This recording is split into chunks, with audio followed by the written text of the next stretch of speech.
on this episode of MythBusters. Come to me. Yeah. Shall we go look at the evidence? No. Hello. I'm talking to you from a bunker 2 leagues below a building known to the public as M5. Behind me, the Heinemann watches hundreds of feeds from MythBusters over years past, but not out of narcissism. No, this has a purpose. The powers that be have allowed the Heinemann to sift through all the constructions that he's done over the past 10 years, to find one that he found unsatisfying and wants to revisit. One that will bring a smile, an invisible smile underneath his prodigious mustache. Would you shut up? Yeah, can it, Adam? Because this episode is all about second chances. With over a decade of episodes and 850 myths to choose from, they've scanned the archives for their greatest unsolved mysteries. Adam and Jamie have a blast from the past as they mix dynamite and DIY once again. Oh, what modern inventions will we come up with next? But can they deck the walls I call this my psychedelic spring. and paint a room with a boom? Congratulations, you finally made the Death Star. Go! Meanwhile, Carrie, Tori, and Grant It flows. are fulfilling a fan fantasy, Oh, this is gonna be so awesome. going full steam ahead to split a boat. Mythity split it. Testing first by sea Come on, come on, come on, come on! and then on land. This is it, man. 3, 2, 1. But can they finally splinter their timbers and tear a boat in two? If there's one thing I like, it's fast.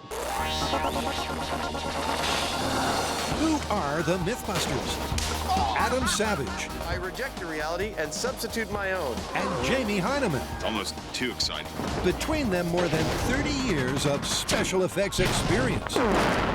Together with Grant Imahara, This is why we can never have anything nice. Carrie Byron, Science gets more fun when I get a bigger gun. and Tori Belleci. Say hello to our little friend.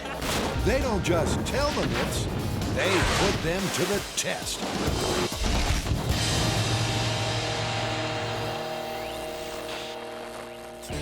First, Adam and Jamie are brushing up on their arts and blasts.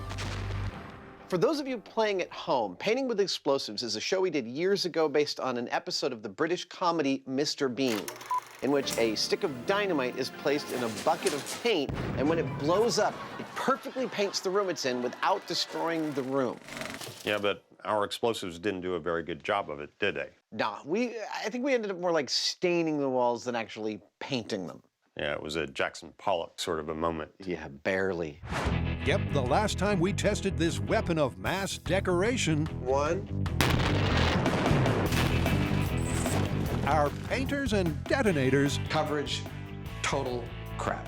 got paint on the walls, That's horrible. but you wouldn't call it home improvement. So you think you could actually do it this time? You have a new design in mind? Well, I'd like to try, and as you know, I have a thing about actually harnessing the power of explosives to do work instead of just blowing crap up. I have some ideas of my own. Let's say for this episode, we go off to our separate corners and each try a solution and see if we can't finally achieve painting with explosives. Sounds like fun. All right? Boom. So the guys will split up and each craft their own room boom. But that's going to take some bomb range R&D. What a lovely day. Let's blow something up. And first to take up the brush is Adam. I'm going all the way back to basics. I'm gonna take a little chunk of C4 and a bag of paint and a surface. I'm gonna blow up the C4 and watch what it does to the paint on the surface. So Adam's plan is to start small.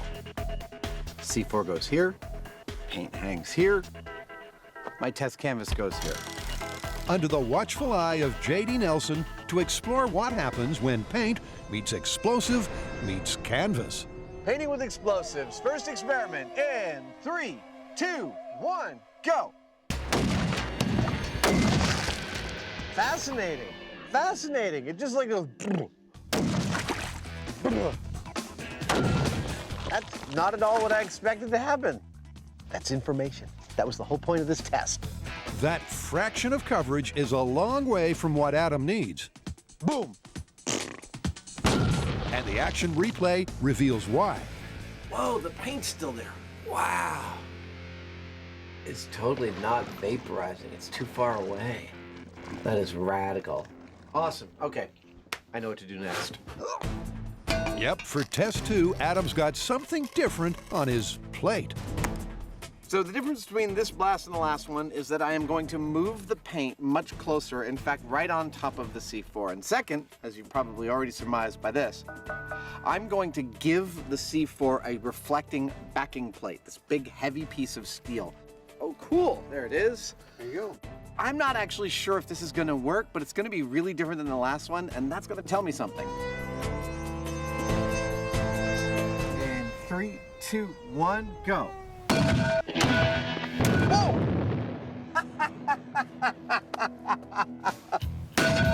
That was far more effective. The backing plate certainly reflected the paint onto the board and everywhere else. Yo. Hi there. How you doing? Hi. The high-speed shot of my blue paint explosion is absolutely gorgeous. I got exactly the vaporized fog of paint that I was looking for, and most of it ended up on the 4x8 of wood that I had placed there to receive the paint. It's about as far as you'd get if you wanted to roll that much paint onto that board. And that's exactly the kind of coverage Adam was looking for, but he still thinks he can improve on it. In this test, I'll be using this, which is actually a thin sheet of plasticized sheet explosive, sort of a C4 jerky, if you will. But don't eat it. No, I'm gonna paint with it. But will spreading the explosive under the paint also spread the coverage? All right, here we go. Final explosion in 3, 2, 1, go.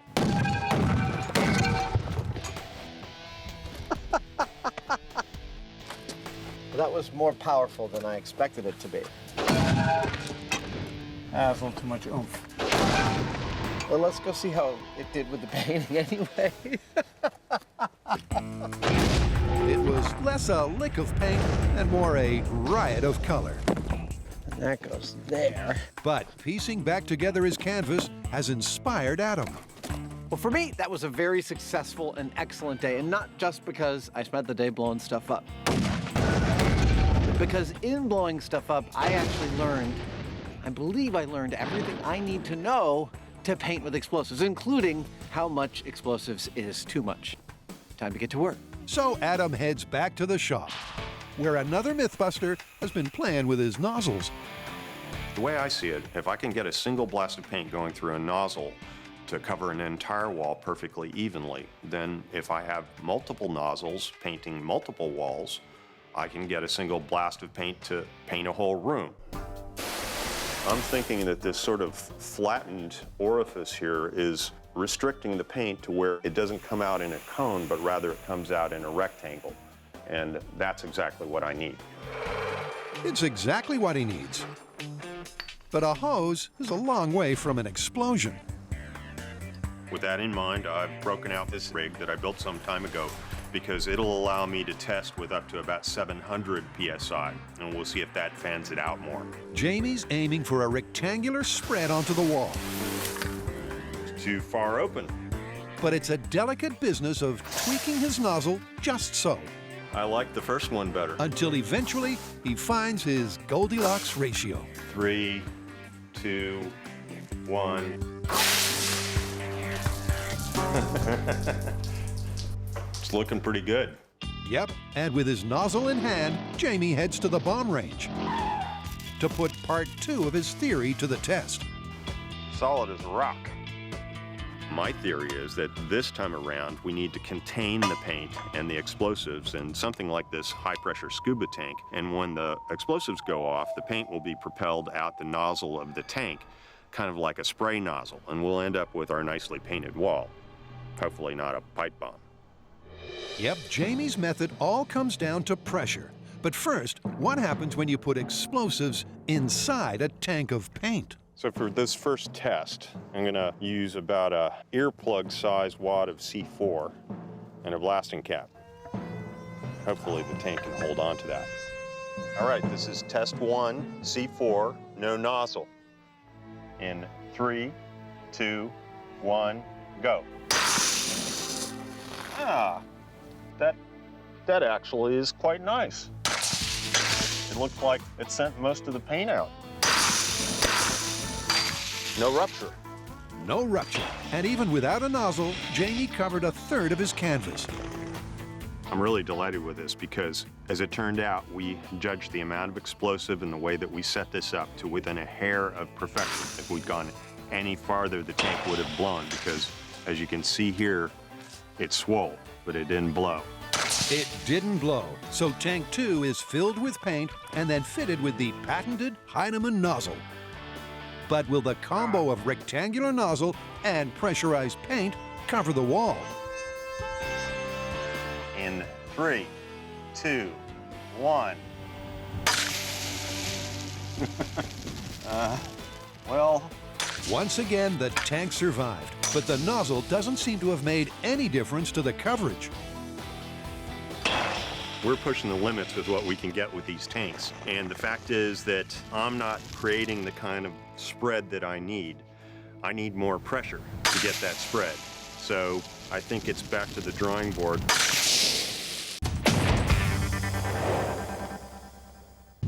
The MythBusters have been testing, confirming, and busting for over 10 years. And now they're closing the case on some unsolved mysteries. Now, if you guys don't remember the story, it goes like this. A man is driving his speedboat out of control and crashes into a channel marker, almost splitting the boat in half. Now, he tells the insurance company that he was only traveling at 25 miles an hour. We tried it. We couldn't split the boat. We couldn't even get a tear. Yeah, our results were less than spectacular. But according to you fans, that's because our methodology was totally wrong. Because we didn't do it on water. Exactly. So right here, right now, we are going to retest it. We're going to kill 2 birds with 1 stone.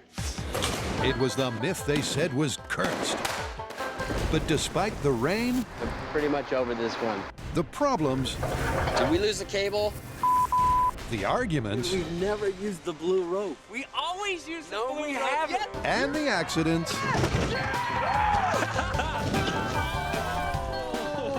the guys could never split the boat. Oh, the story's buzzed at 25. However, the fans say this land-loving test was a flub.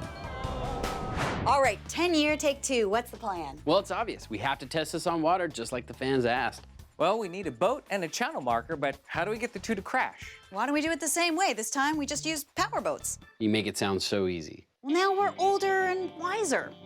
We are older. Yep, although the myth is the same, crash a speedboat at 25 miles an hour into a channel marker. Instead of testing on the runway, they'll float their boat on a lake. And rather than using a tow truck, they'll use a pair of tow boats. So to weigh anchor on water, it's off to Big Break Marina in Oakley. So that's the boat. Oh, that is awesome. There she is. That brings back memories. And not all of them good. So here's the boat. It's not the exact same boat as the one in the myth, but it's made of the same stuff. It's the same shape, it's the same length, and the hull has the same braking strength. The advantage is we're doing it on water, in the sunshine, instead of out in the rain on a runway. But although there's no rain, this test is definitely going to be wet. Oh, this is gonna be so awesome. Now remember, we have to crash our boat into a channel marker. Now, as you can see, this marina is filled with them, but for some reason, they don't want us to crash our boat into theirs. So we need to plant our own. Now, this is no easy job, and we're talking about a 40-foot pole being sunk 12 feet into the ground while on top of the water. Now, luckily for us, Rob, our friend here, has a floating pile driver. Indeed, and with Rob driving our pole into the delta, it's time to shape up and ship out. We've removed the engine just like last time, so we're going to replace the equivalent weight of the engine with barrels full of water. And with the barrels aboard, it's time to hit the waves. All right, looks like this is Mythity Split 2's maiden voyage. It just occurred to me, this is the first time this boat's gonna be in the water for a long time. Oh my God. Check for holes. Step 1, it floats. It floats, and now to give it the equivalent ballast of an engine. So for this 3-hour tour, are you Gilligan or the professor? I like to think of myself as a professor. What does that make you? I think I'm Ginger and Marianne. Then what does that make Tori? Gilligan. The Mythity Split 2 may float, but to get it moving on water, it's going to need help. These are our towboats. That's right, you heard me, 2 boats, because there's too much water resistance for just one. Each of these boats has a 175 horsepower engine. That should be plenty of power to get our speedboat up to 25 miles an hour. Up to 25 miles per hour, and into the newly installed picture-perfect channel marker. Before we rig all the important components to this experiment, I thought we needed a little authenticity and make this look just like the viral photo. And with the tow system working, they're ready to test. But while the cameras reset, What? tragedy strikes. You're probably wondering why there's a giant barge in the middle of our channel, and we were wondering the same thing. And then that barge got closer and closer to our channel marker, and it actually knocked it over into the water. In fact, our crew right now is looking for it, trying to fish it out. Did you guys find it yet? Not yet. This is so MythBusters. I mean, everything was going so smoothly, something had to go wrong. But unlike the marker, this myth ain't sunk yet. Could painting be as easy as 3, 2, 1, boom? Well, when the MythBusters tried this, their TNT DIY was DOA. I thought it would be a little better than that. Now, armed with 7 years more explosives experience, their first stop was Painting and Detonation 101. That's information. That was the whole point of this test. And back at the shop, Jamie's thankful for all that research. Having seen this tank darn near rupture from an explosion, points out the fact that when an explosive goes off, the energy from it wants to travel outward evenly in all directions. It's almost a spherical swelling. So, you know, maybe a cylindrical tank isn't the way to go. Maybe we need a spherical tank. But the problem is that you can't just go to the store and buy one like you can a scuba tank. You gotta make your own, and that's not a simple task. Not a simple task, but the Heinemann mind will find a way. In fact, it looks like he already has. The thing is, you can't just go get a big chunk of metal and start carving it into a hollow sphere. But if the metal is in sheet form, you can in fact cut it quite easily with a plasma cutter. Then you could cut out a series of washers, essentially, that you would stack together, just like these lines on this rubber sphere. And if you bolt those and weld those together, you could make something really massive and strong quite easily. Jamie's thought up an ingenious flat-pack design for his spherical tank. There we go, 24 1-inch thick washers and 26 assorted other parts to bolt it all together. Looks like it ought to weigh around 3,500 pounds. That's a big heavy sphere. Yep, that's no moon. So it's off to get those washers plasma cut and then put it all together. So when this is all assembled, it should hold upwards of 50,000 PSI from the blast. At least that's the plan. That's the plan, but with over 50 parts, all cut from 1-inch heavy-duty plate, This thing's a beast. that's one giant 3D puzzle. But as it's a brain teaser of his own design, Jamie has this riddle wrapped in an enigma all figured out. The sphere is being made in 2 halves, and each half is basically a stack of different sized washers that get put on top of each other and welded together. Now the holes leave a 10-inch diameter cavity in the middle of this sphere, and that's where the paint and the dynamite goes. There we go. Now when the explosive goes off, all of that paint has got to go somewhere, and so I'm hoping that it'll go right into these sort of funnel shapes in these nozzles and straight out and paint our walls. What it actually will do as far as painting a house, I'm not really sure, but I'm having a ball. Get it? he's having a ball. And as he works long into the night, it's clear Jamie's sphere has turned to the dark side. You know, if you want to contain a high explosive, that's what you got to do.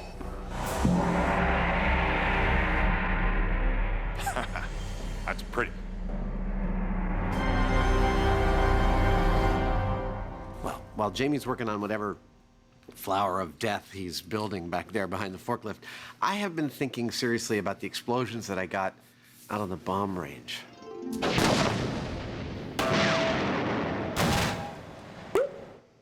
Oh, right. So they have given me the ideas that I need. I've got all the steel cut. I'm about to start constructing my painting device here in the shop. Yep, and just like the Heinemann, Adam's device ain't simple. There's a lot of moving parts to this painting rig, but it's gonna be cool. Adam welds some frames, and then, well, we're not quite sure what he's doing.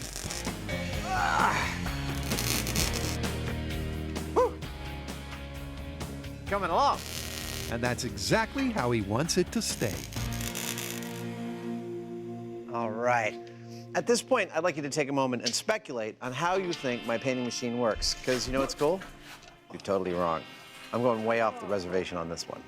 Oh, what modern inventions will we come up with next? So with Adam's secret device apparently complete, and Jamie's giant death sphere on the back of the truck, the war on walls can begin. 3, 2, 1, go! At the Big Break Marina, there's been a big barge break, and it seems as though the bifurcated boat curse is back. Ah, good old bifurcated boat. In the great tradition of the Mythity Split, this is a completely cursed experiment. We lost our channel marker to that barge, but luckily, we've procured another. The bad news is we do lose a little authenticity as our seagull and our sign are at the bottom of the lake. Go ahead, Tori, back it in. Yep, with 10 years of experience, our crew certainly knows how to salvage a myth. And thanks to their quick thinking and resourcefulness, I feel like we've done this before. Because you have. Pole 2 is good to go. So it's time to get the Mythity Split into pole position. What I have here is 2,400 feet of 5/8 polypropylene rope. Now, this is our lifeline to test this myth. This is what's going to be pulling our boat into our channel marker. It's lightweight and it's strong enough to pull our boat. Best part is, it's not blue. And now that the fans are getting their watery way, just how much difference will testing in the drink make? So what's the big deal with water? Well, here's why it might make a difference doing it on water this time. The boat is sitting on the water. Water's incompressible. That means that there's pressure on the hull. That extra pressure might translate into more impact force on the bow, potentially allowing us to split. Second reason is that the keel is now in water, helping to keep the boat straight, so you avoid possibly getting a glancing blow. Now, why might it not make a difference? Well, think about it. The weight of the boat is the same. The speed is going to be the same. Therefore, we're going to have the same amount of kinetic energy hitting that pole. What do I think is going to happen? I don't think we're going to get a split, at least not at 25. Grant's skeptical, but after their cursed morning, Tori is hoping they can actually push the boat out. We thought it was hard enough to do it on land. To do it on water, it's going to be 10 times harder. Even now, something could go wrong. The rope could break and the boat takes off. The pulley could come loose and the boat misses the marker altogether. But even if everything goes perfectly and we hit that channel marker with the boat, I still don't think it's going to bifurcate. But at least we tried, for you guys. Indeed, because with the Mythity Split on the line, it's time to test the waters. All right, there should be one word going through your guys' heads right now, and that's bifurcation. But will testing this myth afloat split the boat? All right, the boat's in place. Channel markers up. This is bifurcated boat, take 2. Mythity Split it. In 3, 2, 1, hit it. The towboats accelerate, and the Mythity Split takes off. Press the boat. The rope's tensioning. Boats away. Oh! slowly speeding up to the mythical 25 miles per hour. Here comes the motor! That looks so crazy. Ghost boat! It's beautiful. But will the channel marker finally make its mark? Come on, come on, come on, come on! Come on. Here it comes! Headed straight for the pier! What the heck? We just took the pillar down! That was the wrong thing to split. The marker just got split and the boat kept going. I didn't see that one coming. I didn't either. Didn't see that coming either. That's not how it happened in the myth. That was a good shot, though. It hit it right on the bow. But it did not split the boat in half. That is the most important thing. That's an important thing. Important because in that shocking split-second impact, the tables on this myth turned. The marker bifurcated, and the mythity split refused to live up to its name once again. The experiment worked perfectly, though it was a little bit surprising. The towboats did exactly what they were supposed to do. They got that boat from a standing start all the way up to 25 miles an hour. The towing system did exactly what it was supposed to do. It got the apex of the boat right into the center of the channel marker. It was just the impact that was a little unexpected, because instead of the boat being split down the middle, the channel marker burst into two. Boat's completely unharmed. So the whole reason for this revisit is that fans said that without water, our original tests were invalid. You know what? They were right. See, the resistance of the water kept the boat going straight on impact without glancing off. However, the energy of the impact caused the pole to break and not the boat. So ultimately, it's the same result. A busted myth, just a slightly different way of getting there.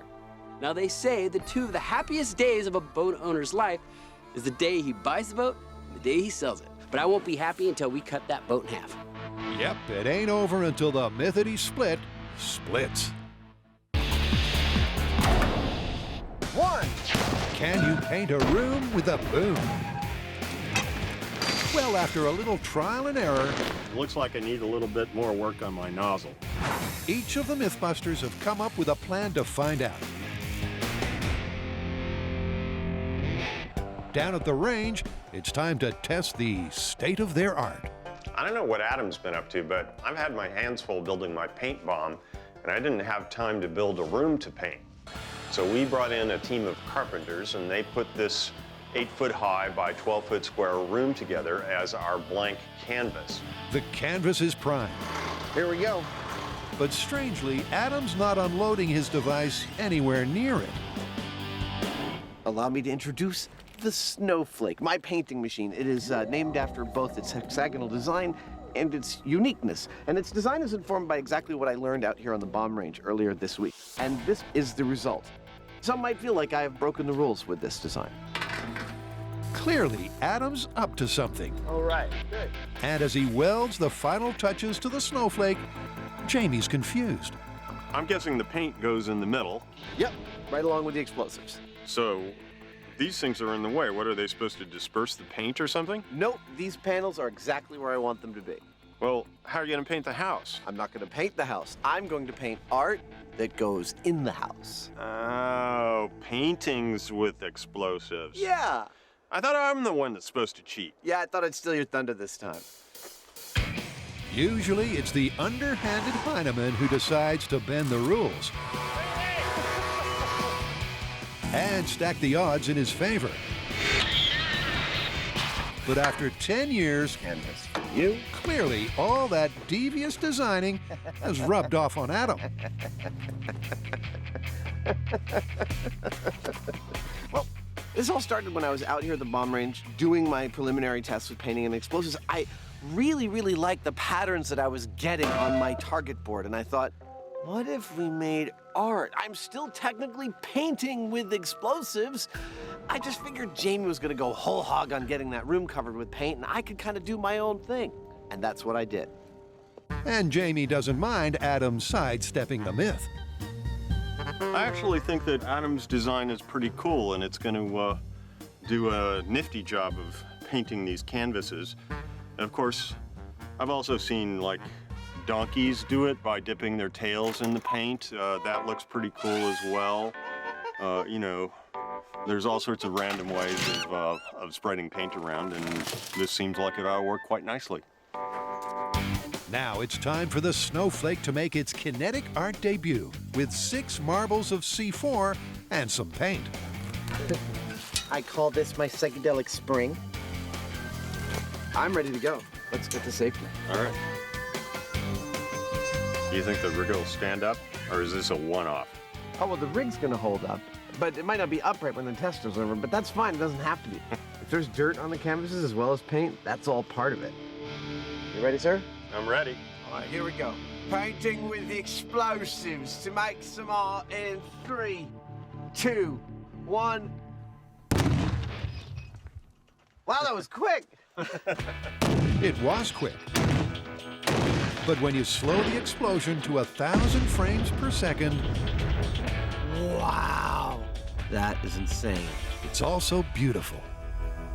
That's a piece of art in and of itself. Look, it's like a clown's head exploded. That is the loveliest thing I have ever seen. But did that explosive pop of color create pop art?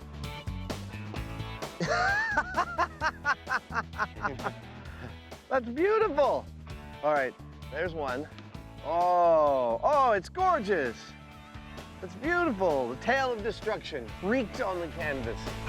As Adam canvases his canvases, Oh, yeah. That's really nice. it's clear that all 6 were mostly covered with paint. Well, I don't know much about art, but I know I like making it with explosives. Yeah, well, 2 of them have some nice colors going. They show some promise. Maybe you could take an art class or something. What do you think? I'm very pleased. I'm very pleased. But while the results of Adam's art detto are a little muddy, it's the process that was beautiful. Nice. Can't wait to see what Jamie comes up with. Top that, Heinemann.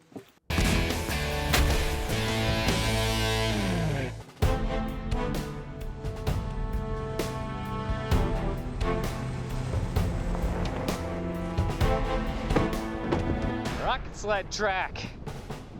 You guys ready for this? Well, if there's one thing I like, it's fast. Let's do it. Would we want to fly a wall down a track and pull for as a car? Do we want to cause a rear-end collision at nearly 400 miles an hour? That was one of the coolest things I've ever seen. We come here because A, there's no one around to get in harm's way, and B, nobody does extreme like our friends at New Mexico Tech. Today is going to be no exception. So why are we taking it to these extremes and using a rocket-powered sled? Well, we tested the myth just like it stated, crashing a boat at 25 miles an hour into a channel marker, but we couldn't get it to split in half. So the myth is busted. But now it's my favorite part of the show where we replicate the results. Now, if it's worth doing, it's worth overdoing. And I would have to say this is overdoing. But if we can't get this boat to split, I don't know what will split that boat. Now this is the boat that we're going to use. It's not the exact same boat as the one in the myth, but it's gonna do just fine. It will be weighted the same. It's made of the same materials, and the center of the bow is still hitting the center of the pole. There's only one difference. Yep, and the reason for that difference is very familiar to the MythBusters. And inside NMT's high-tech classroom, Hey, Van. Welcome back. Van Romero has the solution. Flying the boat down a track is a little tricky. Getting a boat to go 100, 150 miles an hour, what's going to happen with a fast acceleration is it's probably going to fly apart. But we do have another option. Instead of moving the boat down the track, let's look at moving the piling down the track. Awesome. If we do that, we can accelerate this pipe as fast as we want.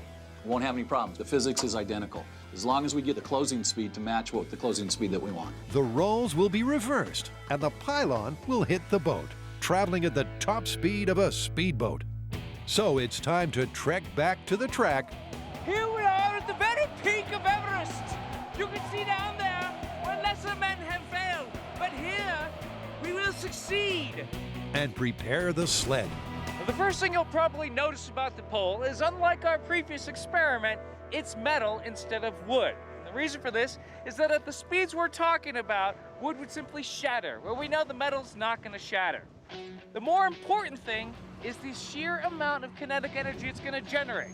The pole plus the sled weighs almost 600 pounds. It's going to be traveling at nearly 200 miles per hour. See, the key to any good rocket sled experiment? Lubrication. That's the kind of kinetic energy we need to give this boat split a fighting chance. We pulled the sled back 200 feet. Lovely. We don't need quite as much run up as we usually do. We're only using 2 rockets and we're only going about 200 miles an hour. We've seen this thing fly 600 miles an hour and filled it with rockets. But this time, we're just enough to get the job done. But first, the marker needs a maritime makeover. So we're out here in the middle of New Mexico. There's not a lot of ocean around, so we decided to make it more marine-like, so we brought a seagull. Is that the most irritating thing you've ever heard? How many people does it take to put up a channel marker in the middle of the desert? Clearly at least 3. See, he doesn't want to go. He knows what's in store for him. With the pole sitting pretty, it's the boat's turn to get nautical. Ocean spray. I'm going to add a little water to this boat just to keep the fans happy. They really like bifurcated boat to be on water. Yarr! Get to work, you landlubber! Swab the decks! See what I'm working with here? Yarr! With the Mythity Split 3 in commission, they hoist the sails, so it's floating on air. Well, there's something you don't see every day. The boat's in place. Now it's time to load up the sled with rockets and see if we can split this boat in half. 3, 2, 1.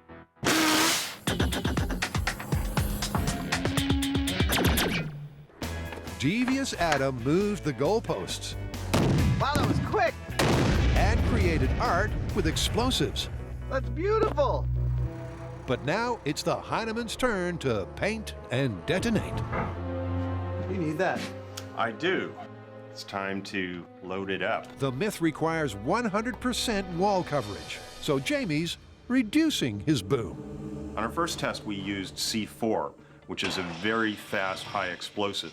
And in fact, it was too fast to actually push the paint. The shock wave just outran it, and it wasn't what I wanted. So this time we've slowed it down to about 1/4 or 1/5 of that speed with ditching dynamite. This stuff goes off at about 5,000 feet per second, and I'm hoping that it'll have a lot more push with it. So now, should I just push this into the dynamite? Yeah, we're not going to push it in real hard. And maybe it'll push some paint. Maybe it'll push some paint, but will it impress Adam? No freaking way. What? This looks like it weighs 6,000 pounds. Yeah, it's only 3,500 or so. Oh my God. How does this work? Well, you put the top on and you bolt it down, you pour paint in, it fills up, the dynamite goes off and it shoots the paint out through the jets. I imagine that if it's properly sealed, when it goes off, we won't hear a thing. We'll just hear. Well, could be, or it could make a lot of noise if the whole thing blows up. We might hear something extraordinary. If it's okay with you, I'd like to watch this one from the bunker. Yeah, this is a dangerous thing. It is a beautiful thing. Nice work. And with the dynamite in position, Jamie's planning to paint the town red.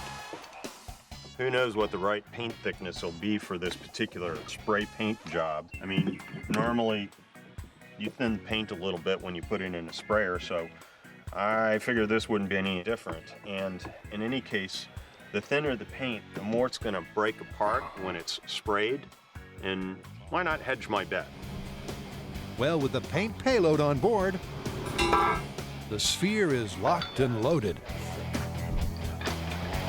Congratulations, after all these years, you finally made the Death Star. Well, let's get out of here before it is actually the Death Star. The circle is now complete, so it's time to return to base and use the Force. But can it paint an entire room? Okay, painting with explosives, the paintball, in 3, 2, 1, go. What happened? Let's go check it out. All right.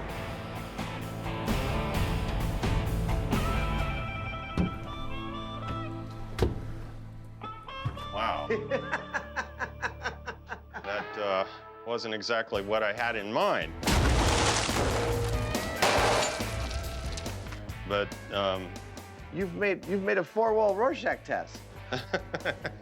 well, Jamie, what do you see when you look at this blotch? I see Valentine's Day. Valentine's Day. Well, that's not the... Wow, that's quite romantic of you. Who knew? How about this blotch here? Spiders doing the laundry, perhaps? No? The death ball sprayed a red mist over the walls, but it looks less solid color and more Hollywood horror. All that work and this is what we get. Well, it's food for thought, isn't it? And even though he didn't coat all of the walls, Jamie's not disappointed.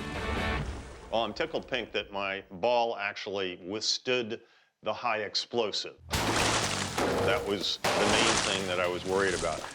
And the paint actually came out the jets quite nicely. They did what they were supposed to. They directed the paint at the walls. And you can even see that the jets were starting to shape the spray the way that I wanted to, so that it didn't end up all right in the middle. But as far as painting a house with explosives, it needs a little work. In this episode, I decided I'd use explosives to make art. And the irony is, Jamie bested me in the making of art. He wins. These are beautiful. This is a freaking gallery installation. I don't know what to do. Final analysis, painting with explosives. What do you think? Well, we made some fine art today, but as far as painting houses, it's just not practical. Nah, it's not gonna replace house painters anytime soon. It's gotta be busted. Let's go home. It would actually be kind of nice to be able to paint your house in a millisecond, wouldn't it?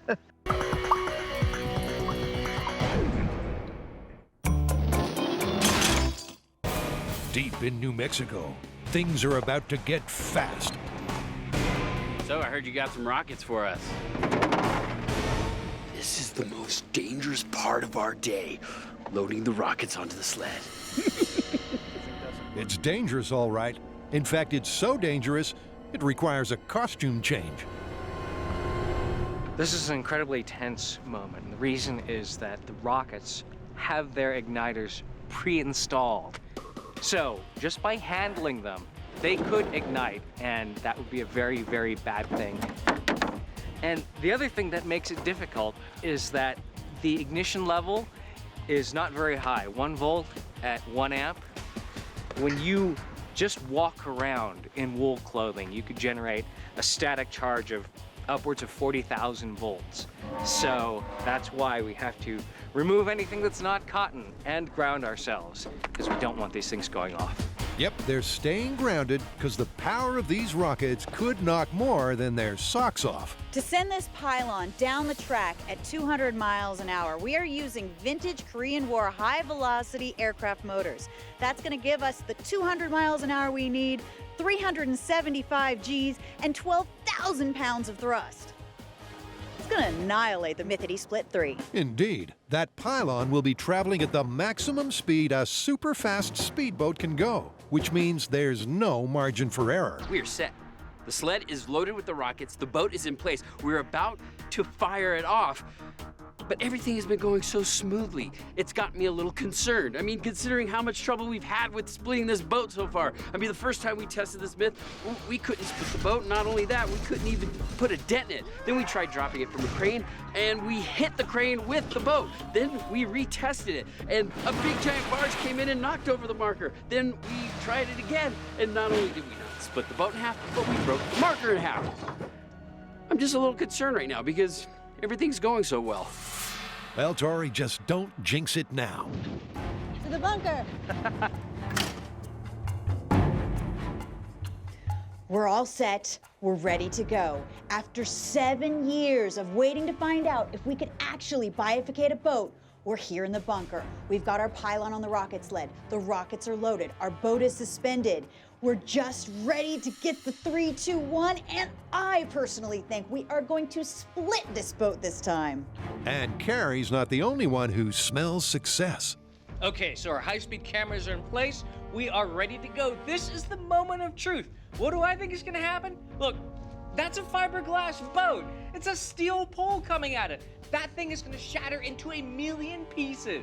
Mark my words. Well, where the curse of the bifurcated boat is involved, nothing is certain. But they've cleared the decks. All right, the pylon is loaded and hot. We've got our boat in place. Batten down the hatches. This is it, man. Finally. Hopefully we can cut this boat in half. And now it's full steam ahead. All right, rocket sled pylon versus boat. 3, 2, 1.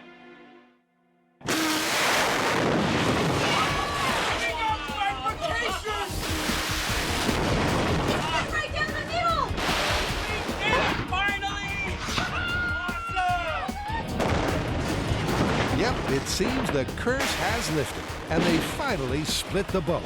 Finally, after all this time, we bifurcated a boat. But you know what that shows me? That dude had to be going fast. Real fast. Yep. Let's go check out the carnage. All right. Outside, it's clear that this ship is wrecked. I cannot tell you how happy I am that this boat is finally split. It's split in two. I mean, it's annihilated, but there is a clear division. The rocket sled does not disappoint. It does not. Reaching 200 miles per hour in only 200 feet, the rocket-powered pylon plowed into the prow, tossing the boat into the air, and leaving 2 halves in its wake.